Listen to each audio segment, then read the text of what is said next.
First game, Edina, Lakeville North. Edina mopped the floor with Lakeville North. That game wasn't even close. It was a complete and total mismatch. I mean, I figured it would be, a lopsided affair, but I didn't think it would be a massacre like it was. It was absolute domination from start to finish. And Edina was able to display their just offensive, what's the term I'm looking for? Gifts. I mean, they're just gifted offensively. I mean, they have so many guys on their team that are so offensively gifted. And their defense is pretty good as well. I mean, they don't allow many goals. But it really is their offense that sets them apart. And their offense makes them special. And they have so much speed. And they have the technique and the skill to back it up. So, I mean, they're definitely the full package. In the second game of the day, you guys, Duluth East, did what they do, man. They find a way to win. There's a reason why they're such a well-known name in Minnesota high school hockey. They know how to win. They have arguably the best coach in Minnesota high school hockey in Mike Randolph. I mean, the guy's a legend. He's a genius. He's a wizard. He's definitely the brain behind the brawn of Duluth East, And 5-0 over St. Michael Albertville. I know it looks like total absolute destruction and domination, but let me tell you, St. Michael Albertville, they're tough, they're crafty, they're good. They had tons of opportunities. They just they missed the net a lot. And Duluth East didn't.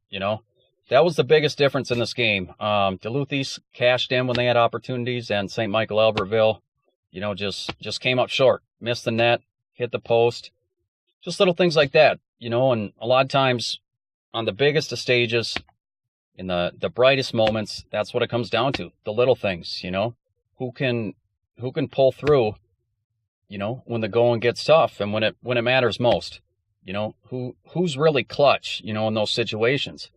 That's the team that is going to pull through. And ultimately, it really did. It came down to one team being able to finish opportunities and complete every opportunity in front of them, and another team just falling short. So Duluthies did what they do, and I think they scored like 3 goals in the span of a minute, and that's how they play. I mean, once they score one, there's 2 or 3 coming right after it. And they really are like sharks on blood. I mean, if they sense an opportunity, they're all over it. And not just one guy, not 2, but they're all over it. And they're all in, And all those kids on that Duluth East bench have bought in to their style, to their system. And they have a really, really fun process, behind the way they play. Their defense is very, very good. It's very difficult to get behind their defensemen, Very few times do you see any, like, clean, good, legitimate chances for any team to get behind Duluth's last defenders. I mean, they pretty much square up and stop you at center ice damn near, and basically let the offense do the rest, So they're definitely offense and defense. They're the complete package. And their coach actually practices and preaches defense. I think he said something today that really stuck with me. He said, our offense comes from our defense.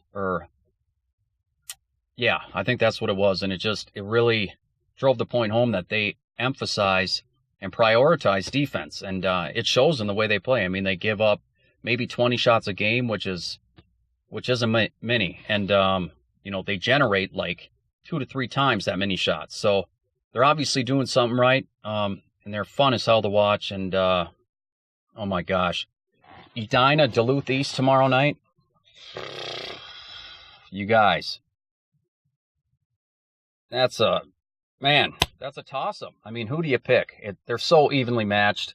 Gosh, Edina's, it's really going to come down to speed and technique, which is Edina, versus,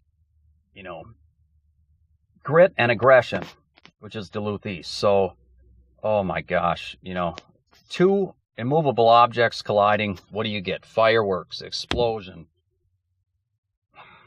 Oh my gosh, you guys. All the ingredients for an absolute barn burner. I probably won't even sleep tonight because I'm going to be thinking about that game. And that's only one of the semifinals tomorrow, you know. You still have Minnetonka Hill Murray ahead and St. Thomas Academy and Centennial yet tonight. So, wow, you guys. Like I've said in a few videos now, man, what a treat. What a blessing it is to be a Minnesota high school hockey fan. Wow. I sure hope you guys aren't missing the state tournament.